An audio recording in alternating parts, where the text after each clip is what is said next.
6월 12일 멤버십 라이브 파트 1 시작하도록 하겠습니다. 네, 비트코인 강세장에서 살아남는다라는 게 쉽지가 않아. 그렇죠? 강세장에 있더라도 쉽지가 않습니다. 왜냐하면 강세장 그 와중에서 이 어마어마한 폭등이 벌어지는 와중에 중간중간 마이너스 38, 마이너스 33, 마이너스 38, 마이너스 36, 마이너스 29 이렇게 굉장히 큰 폭의 하락 조정이 발생하기 때문이죠. 그래서 페이퍼 핸드들이나 미처 준비가 안 된 상황에서 이 시장에 들어오신 분들은 이럴 때 다 털리죠. 탈탈 털리죠. 이제 이럴 때 한 번 이제 세상 끝났다. 그리고 이럴 때마다 이럴 때 요때가 이제 많이 나온 얘기가 It's over. 다 끝났다. 비트코인 is dead. 죽었다. 비트코인 뒤졌어. 뭐 이런 얘기들 나오기 시작하잖아요. 그래서 강세장이 2016년에서 2018년까지 사이클 어마어마했죠. 정말 어마어마했고 이번 사이클은 이 정도로 어마어마하진 않을 것 같아요. 이 정도 그러니까 기울기, 폭, 이 가격 폭이 특히 이제 조정의 폭도 지금까지 작년 초부터 지금까지 조정이 있었을 때 20% 수준이잖아요. 그래서 조정의 폭도 많이 완화가 됐고 특히 비트코인 현물 ETF라는 이 제도권 진입에 큰 이정표가 지금 설정이 된 상황이라서 과거보다는 조금 더 변동성의 측면에서 상대적으로 안정적인 상황을 앞으로 시간이 가면 갈수록 더 보일 가능성이 높다라고 보는 게 맞고 그렇기 때문에 변동성의 관점에서 수익을 극대화할 수 있는 마지막 사이클이 될 수도 있다라는 얘기가 그래서 나오고 있는 거죠. 그래서 강세장이더라도 살아남기가 쉽지 않아. 이런 멘트가 조금 재미있게 인상적으로 느껴져서 가져와 봤습니다. 지금 우리는 강세장 국면에 있잖아요. 강세장 국면에 있는데 약간의 조정만 오면 막 죽을 것 같은 어떤 그런 정서적인 감정이 들 때가 있는 거죠. 그래서 그런 부분들은 잘 멘탈 케어 하시면서 관리하실 수 있으면 좋겠습니다. 되게 재밌는 게 데이터들이 좀 있더라고요.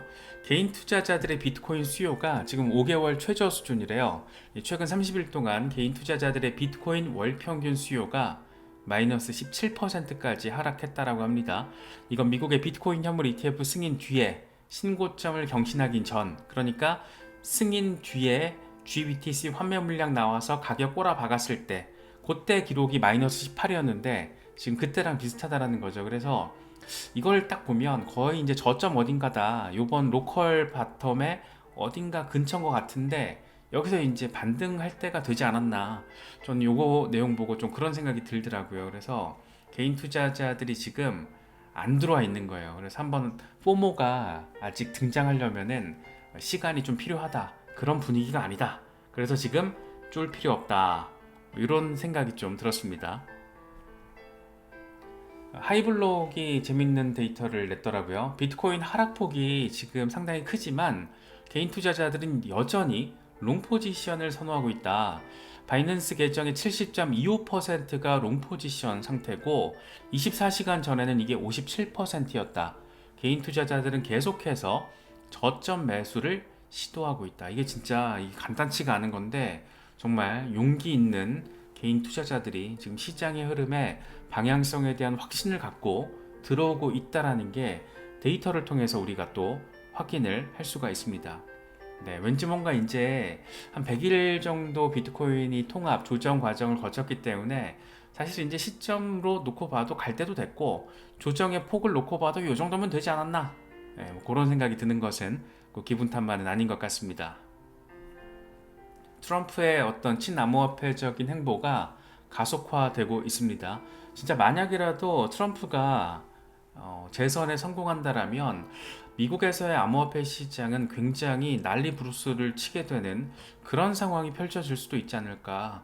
사실 저는 트럼프라는 인물 자체만 놓고 보면 이렇게 약간 호감도가 거의 없는 사람인데 저는 제가 바라보는 트럼프 전 미국 대통령은 그런데 요즘에는 그냥 트럼프가 재선됐으면 좋겠어요.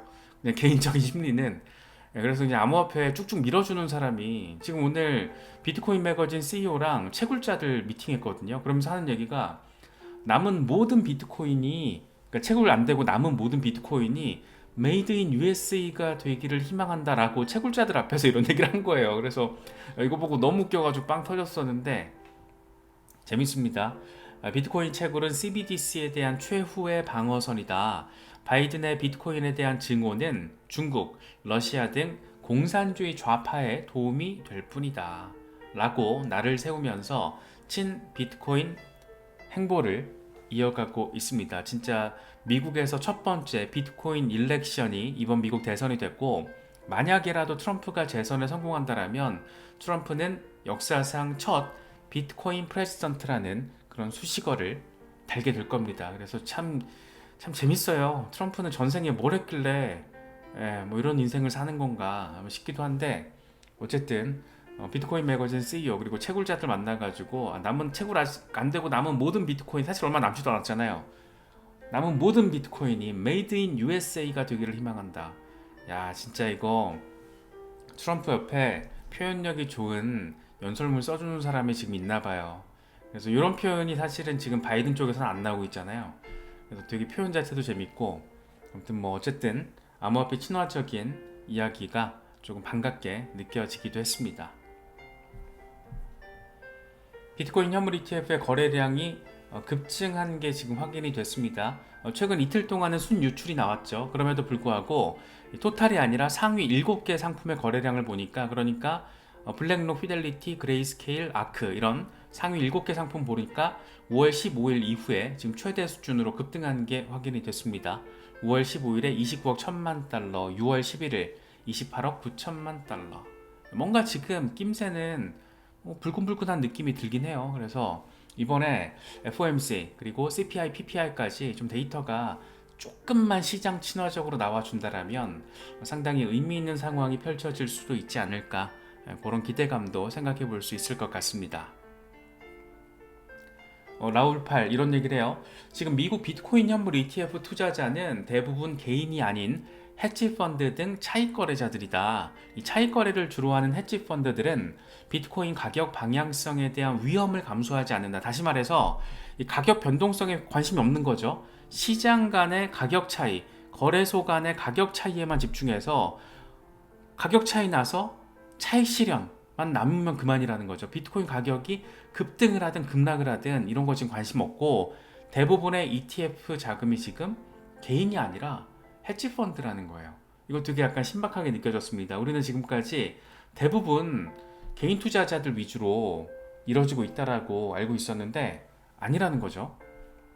물론 전제는 이 데이터가 맞다라면이라는 전제가 깔려 있어요. 그래서 지금 공개된 CB 데이터를 보면 상위 80위 보유자가 기관 또는 개인으로부터 자금을 조달하는 헤지펀드다. 이게 다 헤지펀드 자금이라는 거예요. 그래서 102억 달러 규모의 지금 비트코인 현물 ETF를 가지고 있는데, 비트코인 현물 ETF 출시 이후에 순유입된 154억 달러의 3분의 2에 해당한다. 그러니까 나머지 3분의 1 정도만, 70%가 헤지펀드, 30%가 개인 투자자, 뭐 이렇게 좀 러프하게 구분을 해볼 수 있는 상황. 헤지펀드들이 들어와서 지금 이렇게 시장이 조금 어수선한가 싶기도 하고, 아무튼 뭐 그렇습니다. 스탁머니 리잘드가 재미있는 얘기를 했어요. 암호화폐 이번 사이클에서 핵심 트렌드 5가지를 이야기를 했는데 참고할 점이 많습니다. 그래서 이 5가지를 간단히 정리를 해보도록 하겠습니다. 먼저 에이지, 나이가 중요하다라는 거예요. 그래서 지금 조금 나이든 오래된 프로젝트보다 신규 코인들이 대규모 승자 가운데 하나다. 뭐 인젝티브, 수이, 랜더, 패치는 폴리곤 매틱, 아톰, 링크, 체인링크 등 오래된 코인들을 지금 능가하는 성과를 보여주고 있다. 이게 지금 랜더, 수이, 아톰, 매틱. 뭐 맞긴 한데 사실 그런데 이 올드 코인들도 나름 되게 의미가 있는 프로젝트들이죠. 이미 많은 혁신의 결과물들을 보여주고 있는. 두 번째, 테크놀로지. 역시 기술이죠. 그냥 블록체인 비전만 제시하면 안 된다. 명확한 기술력이 담보가 돼야 된다. 속도, 보안, 사용 사례, 간단히 말해서 기술이 중요하다. 예를 들어서 솔라나는 속도와 확장성 때문에 개발자들이 가장 선호하는 암호화폐 가운데 하나다. 그리고 솔라나와 인젝티브를 지금 붙여놨습니다. 인젝티브도 레이어 1으로서 굉장히 주목도를 받고 있고, 지금 인젝티브 차트를 좀 보신 분들은 아시겠지만 굉장히 단단합니다. 단단하고 인젝티브는 조금 차트적으로 반등할 가능성이 있어요. 그래서 시장이 지금 이 약세 정서에서 탈피를 하게 된다라면 인젝티브는 조금 더 반등세를 보일 가능성이 높습니다.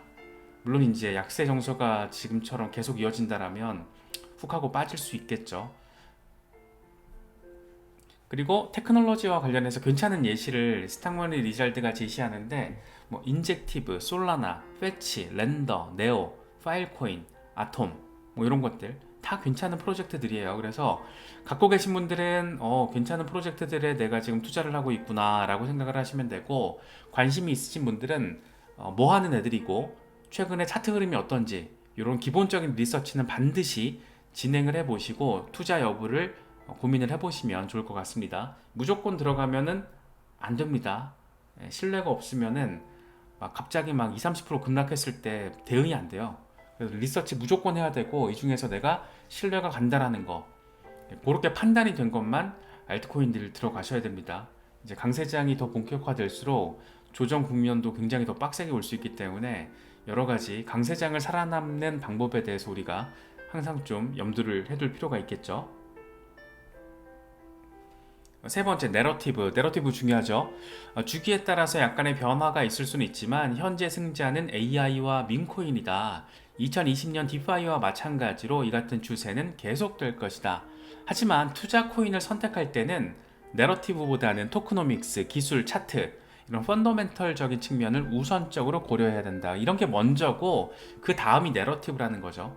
그런데 내러티브가 중요하긴 합니다.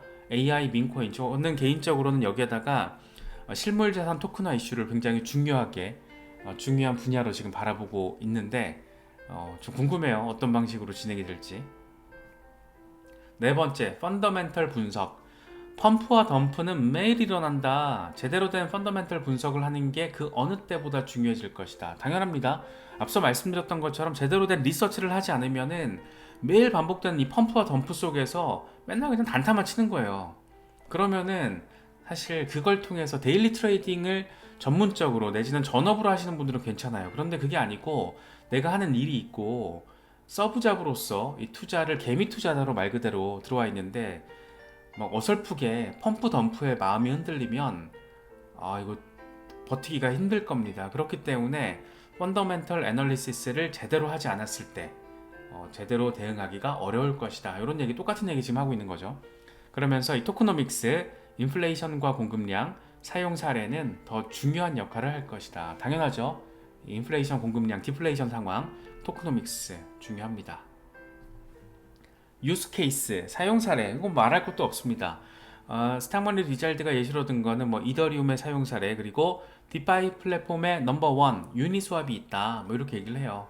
저는 개인적으로는 뭐 리플, 체인링크, 아발란체 이렇게 지금 블록체인 혁신을 이미 결과론적으로 구현하고 있는 프로젝트들 관심을 가질 만하고, 뭐 비체인 같은 종목들도 생각을 해볼 수가 있겠죠. 그래서 유스케이스 되게 중요하고 당연한 겁니다. 그런데 약간 지금 AI 테마는 그래도 이해가 되는데 이 밈코인들, 아직 유스케이스에 대한 명확한 결과물이 전혀 없는 밈코인들이 막 쌩 난리를 치는 걸 보고 있으면은 물론 내가 가진 민코인이 펌핑이 나오면 좋지만은 이게 과연 올바른 것인가 라는 어떤 의문점에 대해서도 우리가 좀 생각을 해볼 수 있는 것 같습니다. 여기서 그 신규 코인과 올드 코인에 대한 기준점이 2022년인가 그래요. 이 양반 스탕머니 리잘드가 제시한 게. 그래서 상대적으로 이제 뉴하고 상대적으로 올드하다. 뭐 이런 얘기로 바라보시면 되겠습니다. 지금 상황에서는 시장이 조금 모호하죠. 굉장히 중요한 거시경제 이벤트들이 줄줄이 대기하고 있기 때문입니다. CPI, FOMC, PPI까지 굉장히 흥미로운 24시간이 될 것 같아요. 그래서 저는 개인적으로는 아무것도 하지 않을 겁니다. 만약이라도 급락이 나올 경우에는 사고 싶었던 것들 더 추가 매수를 할 거고, 뭐 급등이 나오더라도 뭐 7만 달러대에서는 매도할 생각이 전혀 없기 때문에 그냥 가만히 있을 거예요. 그래서 이거는 개인의 스탠스, 전략에 따라서 달라지는 거라서 자신의 전략과 소신적인 판단을 통해서 현명하게 전략적으로, 계획적으로 뇌동매매 하시면 안 됩니다. 대응하실 수 있으면 좋겠습니다. 벤자민 코인 이런 얘기합니다. CPI와 FOMC 이벤트로 시장은 꽤나 흥미로울 것이다. 지난 두 번의 FOMC 당시에 비트코인은 바닥을 찍었고 이 세 차례의 CPI 중 두 번은 고점에 근접했다. 과연 이번엔 어떻게 될 것인가? 이렇게 됐으면 좋겠는데 한번 보시죠. 이제 얼마 남지 않았으니까.